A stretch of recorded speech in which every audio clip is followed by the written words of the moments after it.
27 जून 2016 को गुजरात के diamond city कहे जाने वाले शहर सूरत के प्लस पार्ले पॉइंट इलाके की सर्जन सोसाइटी में फ्लैट नंबर 55A में जरीवाला फैमिली रहती थी। दिशीत जरीवाला सूरत के सबसे बड़े कपड़ा व्यापारियों में से एक माने जाते थे।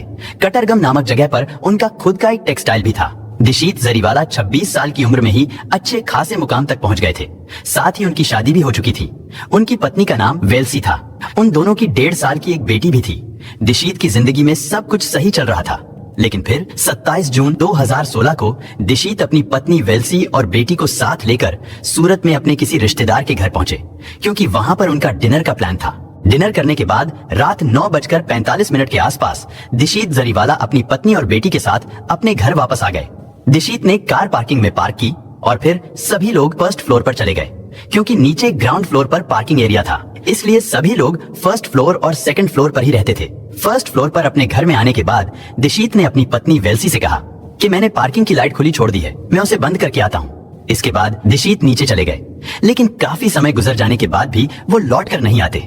वेल्सी ने उन्हें आवाज लगाई तो दिशीत ने कहा कि मैं अभी आ रहा हूँ, लेकिन 10 मिनट बीत जाने के बाद भी दिशीत वापस नहीं आए। इसके बाद वेल्सी अपनी बेटी को सुलाती है और खुद भी नीचे जाने का फैसला करती है, लेकिन जैसे ही वेल्सी ने दरवाजा खोला तो उसके सामने मास्क लगाए और हाथों में ग्लव्स पहने 3 बदमाश दिशीत के गले पर चाकू रखकर सीढ़ियों से ऊपर आ रहे थे।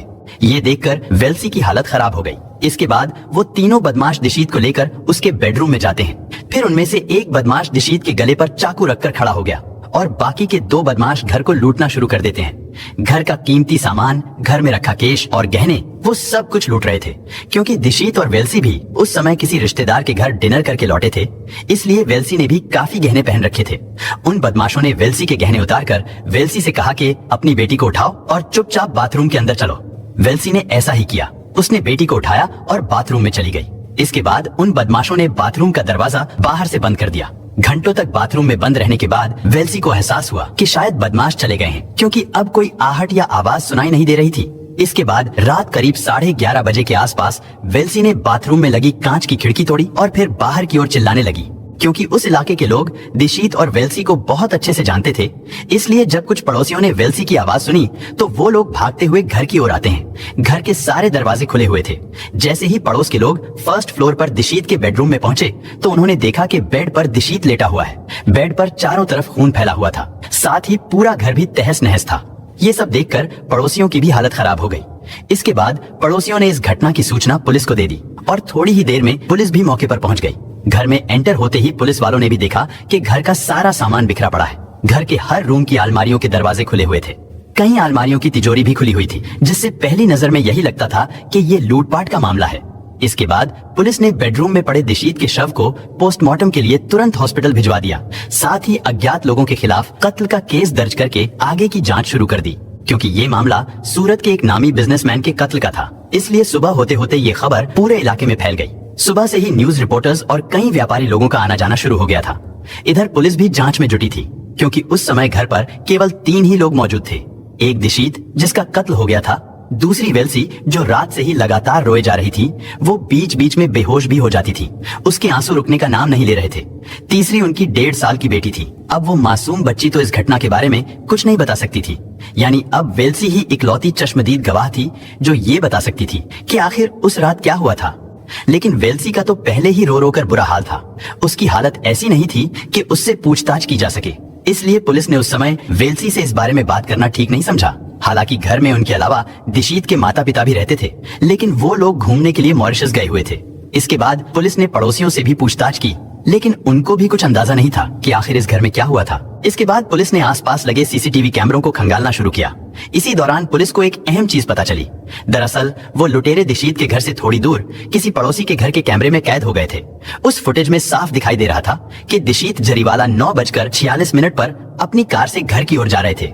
साथ ही एक ऑटो भी उनका पीछा करते हुए दिखाई दे रहा था। लेकिन जब दिशीत की गाड़ी घर की ओर चली गई तो वो ऑटो पीछे ही रुक गया। कुछ सेकंड तक ऑटो वहां पर रुका और फिर यू टर्न लेकर जिस तरफ से आया था वापस उसी तरफ चला जाता है।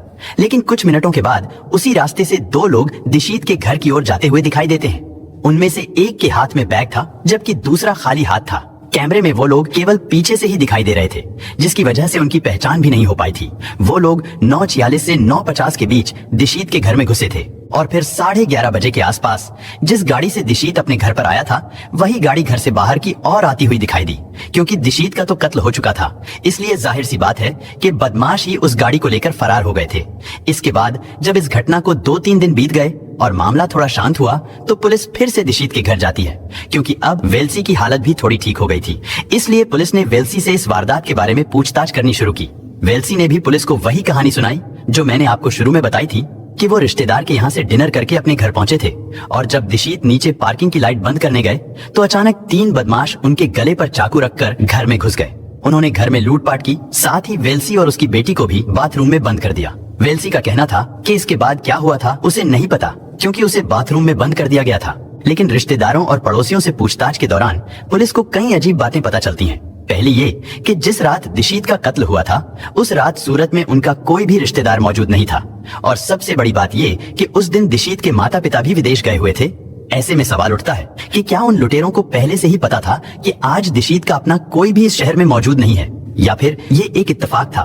खैर, पुलिस ने सबसे पहले उन लोगों को अपने रडार पर लिया जिन लोगों के घर पर दिशीत जरीवाला पत्नी वेल्सी को लेकर डिनर करने के लिए गए थे।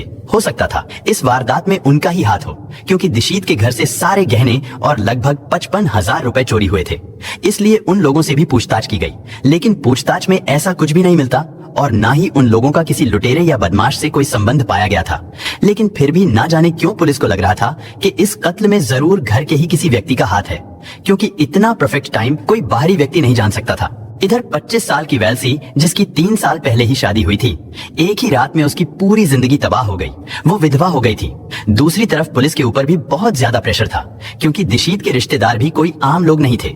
उनकी कई बड़े लोगों से जान पहचान थी। वो लोग भी पुलिस के ऊपर प्रेशर बना रहे थे। मीडिया में भी ये मामला छाया हुआ था। वहीं पुलिस ने दिशीत के घर के नौकरों से लेकर ड्राइवर तक, दिशीत की फैक्ट्री में काम करने वाले लोगों से लेकर उसके दोस्तों तक हर किसी से पूछताछ की, लेकिन उनमें पुलिस को ऐसा कोई भी नहीं मिला जिससे दिशीत की कोई दुश्मनी हो, क्योंकि घर में एंट्री करने वाला गेट और घर के अंदर सभी दरवाजे बिल्कुल सुरक्षित थे। यानी कोई भी दरवाजा ना तो टूटा हुआ था और ना ही घर में जबरदस्ती किसी की एंट्री करने के कोई सबूत थे। यानी जो लोग भी अंदर आए थे, किसी घर वाले या दिशीत के जानने वाले ने उनकी मदद जरूर की थी, क्योंकि अगर किसी की दिशीत से दुश्मनी होती तो वो लोग उसकी गर्दन पर चाकू रखकर उसे ऊपर घर में नहीं ले जाते, बल्कि वो लोग तो उसे वहीं पार्किंग में ही कत्ल करके भाग जाते। और अगर वो बदमाश लूटपाट करने के इरादे से आए होते तो उन्हें इस बात का डर जरूर होता कि घर में दिशीत के अलावा और लोग भी मौजूद हो सकते हैं। लेकिन ऐसा नहीं था।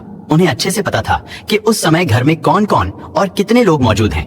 इन सब बातों को देखकर पुलिस को भी लगने लगा था कि ये काम किसी घर वाले ने ही किया है और कत्ल करने के बाद उसे लूटपाट का रूप दे दिया था, क्योंकि अगर वो लोग लूटपाट करने के लिए ही आए थे तो फिर उन्होंने दिशीत का कत्ल क्यों किया था, और अगर कत्ल करना भी उनके प्लान में शामिल था तो फिर वेल्सी और उसकी बच्ची को क्यों छोड़ दिया था, जबकि उन्हें पता था कि वेल्सी उनके खिलाफ गवाही भी दे सकती है। और सबसे बड़ी बात ये कि उन बदमाशों ने घर से सारे गहने और कैश लूट लिया था। लेकिन डॉक्टर्स के अनुसार जब उन्होंने हॉस्पिटल में दिशीत के शव को देखा था तो उस समय उसके गले में सोने की चेन, हाथ में सोने का कड़ा, अंगूठी और महंगी घड़ी पहन रखी थी। वहीं दिशीत की पैंट से मिले पर्स में भी कई एटीएम कार्ड्स थे। अगर वो लोग लूटपाट के इरादे से आए थे तो फिर वो लोग इन चीजों को लूट कर क्यों नहीं ले गए थे। इधर वेल्सी का भी रो रो कर बुरा हाल हो चुका था। पड़ोसियों को भी उस पर दया आने लगी थी, क्योंकि इतनी सी उम्र में ही उस बेचारी का घर उजड़ गया था। इसके बाद पुलिस ने एक बार फिर वेल्सी के दिए गए बयान के आधार पर दोबारा से जांच शुरू की। वेल्सी ने अपने बयान में कहा था कि दिशीत पार्किंग एरिया की लाइट बंद करने के लिए फर्स्ट फ्लोर से नीचे ग्राउंड फ्लोर पर गए थे। लेकिन जब पुलिस ने इसे वेरीफाई किया तो पता चला कि पार्किंग एरिया की एक स्विच फर्स्ट फ्लोर पर भी है, यानी पार्किंग एरिया की लाइट को फर्स्ट फ्लोर से भी ऑन ऑफ किया जा सकता था। तो फिर लाइट बंद करने के लिए दिशीत को नीचे जाने की क्या जरूरत थी? वो फर्स्ट फ्लोर से ही लाइट बंद कर सकते थे। कहीं ऐसा तो नहीं था कि वेल्सी झूठ बोल रही हो? इसी बीच पुलिस की नजर एक और चीज पर पड़ी। वेल्सी के अनुसार उस समय घर पर 3 बदमाश आए थे, लेकिन सीसीटीवी फुटेज में केवल 2 ही बदमाश दिखाई दे रहे थे। यानी यहाँ पर भी वेल्सी ने पुलिस को झूठ बोला था। वेल्सी का कहना था कि बदमाश दिशीत को नीचे से मारते पीटते हुए, उसके साथ हाथापाई करते हुए उसे ऊपर लेकर आए थे और फिर उन्होंने उसके गले पर चाकू रख दिया था। लेकिन यहाँ पर पुलिस को एक बात खटक रही थी, क्योंकि दिशीत तो चश्मा लगाता था और जिस तरह से वेल्सी ने एक्सप्लेन किया तो उस हिसाब से तो दिशीत का चश्मा ग्राउंड फ्लोर पर या सीढ़ियों पर ही गिर जाना चाहिए था। लेकिन जब पुलिस घटना स्थल पर पहुंची थी और उन्होंने दिशीत के शव को देखा था तो उस समय दिशीत ने चश्मा पहना हुआ था और वो चश्मा बिल्कुल ठीक था। पोस्टमार्टम के मुताबिक दिशीत के सर और उसकी कमर के बीच करीब 8 बार चाकू से वार किए गए थे। उसके गले पर भी चाकू चलाया गया था। लेकिन सवाल फिर भी यही है कि अगर दिशीत से किसी की इतनी गहरी दुश्मनी थी तो फिर उन बदमाशों ने उसकी पत्नी को क्यों छोड़ दिया था? और ये भी एक सबूत था कि वो बदमाश घर में आसानी से घुसे थे, ना कि जोर जबरदस्ती। इन सब बातों से और करीब 60 घंटों तक चली तफ्तीश के बाद पुलिस को दिशीत की पत्नी वेल्सी पर ही शक होने लगा था। यानी जो महिला पिछले 2 दिनों से लगातार रो रही थी, अब उसे ही पुलिस स्टेशन में बुलाया जाता है और उससे कड़ाई से पूछताछ की जाती है। शुरुआती पूछताछ में तो वेल्सी ने सारे आरोपों को नकारते हुए कहा कि वो ऐसा क्यों करेगी, क्योंकि उनके घर में तो सब कुछ ठीक चल रहा था और उनकी तो 1.5 साल की एक बेटी भी है। वेल्सी ने बताया कि उन दोनों पति पत्नी में तो कभी झगड़ा तक नहीं हुआ था और ना ही कभी सास ससुर से उसका कोई विवाद हुआ है। लेकिन जब पुलिस वेल्सी को वो सब कुछ बताती है जो उन्हें इन्वेस्टिगेशन के दौरान पता चला था, तो पुलिस की सख्ती और सवालों के सामने वेल्सी कुछ ही घंटों के अंदर टूट गई और उसने अपना जुर्म स्वीकार कर लिया था कि उसी ने ही अपने पति दिशीत को कत्ल करवाया है। पूछताछ के दौरान वेल्सी ने बताया कि 27 जून 2016 की रात को घर लौटने के बाद वो लोग फर्स्ट फ्लोर पर पहुंचे।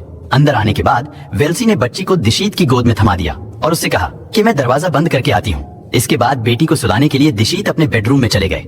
इधर वेल्सी ने दरवाजे को बंद तो कर दिया था, लेकिन उसे लॉक नहीं किया था।